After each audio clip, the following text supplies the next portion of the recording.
دوستو today's information میں ہم آپ سب کا خیر مقدم کرتے ہیں. امید کرتے ہیں کہ آپ سب بخیر ہوں گے, ٹھیک ہوں گے. دوستو ہمارے درمیان ایک بات عام ہے, وہ یہ ہے کہ اگر کوئی آدمی یا عورت جو ہے 40 دن یا 40 رات سورہ جن کی تلاوت کرے گا تو جو ہے جنات حاضر ہو جائیں گے, وہ جنات سے مدد لے سکتی ہے یا لے سکتا ہے. تو یہ بالکل غلط طریقہ ہے, بالکل جو ہے غلط بات ہے, اس کی کوئی دلیل موجود نہیں ہے. بلکہ ہم تو کہتے ہیں کہ اگر کوئی بندہ یا بندی 40 رات یا 40 دن مکمل پورے خشوع و خضوع کے ساتھ سورہ جن کی اگر تلاوت کرتا ہے تو جتنے جنات ہیں وہ سب کے سب بھاگ جائیں گے اور کہیں گے کہ بھائی مجھے چھوڑ دے. کیونکہ سورہ جن ایک ایسا سورہ ہے جس میں اللہ تعالیٰ نے جنات کے تمام رازوں سے پردہ اٹھایا اور جنات کی زبانی خود یہ کہلوایا ہے کہ ان کے درمیان کچھ لوگ اچھے بھی ہیں, کچھ لوگ ایماندار بھی ہیں, ان کے درمیان سرکش بھی ہیں, ان کے درمیان شریر قسم کے ہیں, ان کے درمیان کفر کرنے والے بھی ہیں. تو یہ جنات کے جو تمام راز و حقائق ہیں اللہ تعالیٰ نے سورہ جن میں بیان کیے. اب یہ کیسے ہو سکتا ہے, یہ عقل مندوں کے لیے اس میں نشانی ہے کہ یہ کیسے ممکن ہو سکتا ہے کہ سورہ جن جس میں کسی کی حقیقت کو کھول کر بیان کیا گیا ہے, اس کے پڑھنے سے اس کی وہ مخلوق جو ہے آپ کے سامنے حاضر ہو جائے. یہ بالکل غلط بات ہے, یہ لوگوں کی جو ہے بات ہے, لوگوں کے درمیان یہ پھیلا دی گئی ہے اور یہ بالکل ایک افواہ قسم کی بلکہ بالکل موضوع من گھڑت ہے. اس کی کوئی حقیقت نہیں ہے, بلکہ جنات کو حاضر کرنے کے لیے نعوذ باللہ من ذالک جو گناہ کے کام کرنے پڑتے ہیں, ہم اس کے نقل کرنے سے بھی خوف محسوس کرتے ہیں. یہ اتنے بڑے جرم ہوتے ہیں, اتنے بڑے کفریہ کام ہوتے ہیں. اللہ تعالی ہم سب کی اس سے حفاظت فرمائے.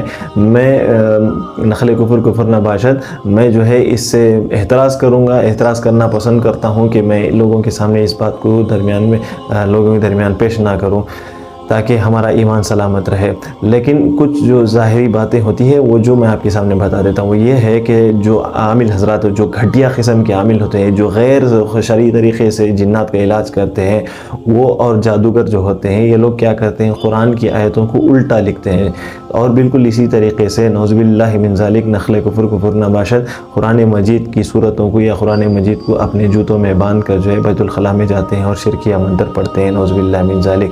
اور پھر اسی طریقے سے کچھ لوگ ایسے ہوتے ہیں کہ جو گھٹیا قسم کے عامل ہوتے ہیں یا جادوگر ہوتے ہیں, وہ جو محرم رشتہ دار ہوتے ہیں ان سے زنا کرتے ہیں تاکہ شیطان کو خوش کر سکے.